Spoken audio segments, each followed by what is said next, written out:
প্রধানমন্ত্রী নরেন্দ্র মোদীর মন কি বাত শ্রবণ অনুষ্ঠানের আয়োজন করা হয়েছে এবছরের শেষ মন কি বাত এবং আজ রাধাকিশোরপুর মন্ডলের অন্তর্গত 18 নম্বর বুথে অনুষ্ঠিত হয়েছে এই মন কি বাত শ্রবণ কর্মসূচি। কর্মসূচিতে উপস্থিত ছিলেন রাধাকিশোরপুর বিধানসভা কেন্দ্রের বিধায়ক তথা রাজ্যের অর্থ দপ্তরের মন্ত্রী প্রণজিৎ সিংহ রায়। এছাড়া উপস্থিত ছিলেন মন্ডল সভাপতি সানি সাহা সহ অন্যান্য দলীয় নেতৃত্বরা। মন কি বাত অনুষ্ঠানটি দলীয় কর্মকর্তাদের সঙ্গে শ্রবণ করেন অর্থমন্ত্রীও। কি বললেন এদিন তিনি, শুনুন। আজকের দিনে যেহেতু আমাদের মাননীয় স্পিকার বিশ্ববন্ধু সেনের এই প্রয়াণ সমস্ত রাজ্যব্যাপী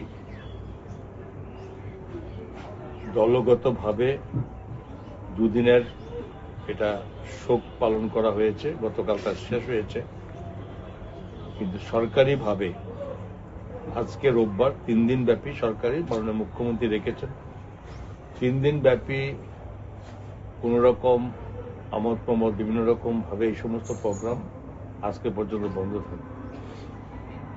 শুধুমাত্র মন কি বাত অনুষ্ঠান এটা একটা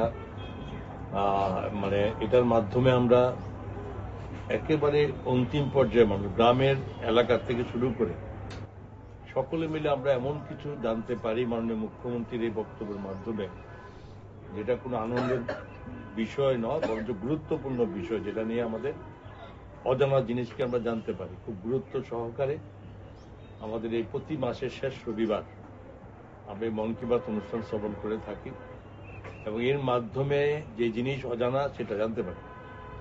মহিলাদের সশক্তিকরণের কথা আমরা মুখে বলি, গ্রামীণ এলাকায় যারা কাজ করে তারা জানতে পারে, কিন্তু এর বাইরে সারা ভারতবর্ষে কিভাবে এটা চলছে সেটা কিন্তু উনি সবার সামনে এখানে এই অল্প সময়ে উনি বলার চেষ্টা করেন। উনি আজকে যেটা বলেছেন ওনার বক্তব্য পরিষ্কারভাবে, ওনার বক্তব্য যুবাদের উপরে শক্তি, ওনার বলেছেন যুবকরাই এই দেশের ভবিষ্যৎ এবং এই আধুনিক পৃথিবীতে যুবকরা যা করতে পারে তা আজকে অনস্বীকার্য। এখানে সিন্দুর অপারেশনের কথা অনুষ্ঠান শেষে এদিন অর্থমন্ত্রী স্থানীয় জনগণের সঙ্গে মতবিনিময় করেন এবং এলাকার বিভিন্ন সমস্যা, সুযোগ সুবিধা ও অসুবিধার বিষয়গুলি সরাসরি সাধারণ মানুষের কাছ থেকে শোনেন তিনি এবং সমস্যাগুলি সমাধানের আশ্বাসও দেন। পাশাপাশি সম্প্রতি প্রয়াত ত্রিপুরা বিধানসভার স্পিকার বিশ্ববন্ধু সেনের স্মৃতির প্রতি শ্রদ্ধা জানিয়ে এদিন 1 মিনিট নীরবতা পালন করা হয়। নিয়ে নিচ্ছে ছোট্ট একটি বিজ্ঞাপন বিরতির সঙ্গে থাকুন।